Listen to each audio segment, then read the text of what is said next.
បាទជំរាបសួរពុកម៉ែបងប្អូនដល់ថ្ងៃនេះដែរខ្ញុំបានត្រីខ្យាមនិយាយ1គីឡូ7ខាំបាទហ្នឹងហើយដល់ដឹកធ្វើសម្លជូរគ្រឿងបាទសម្លជូរគ្រឿងប៉ាត្រីបាទវាធំបងប្អូនធំ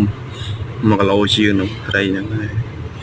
បាទវាជាប់សន្ទូចយើងបាទហើយ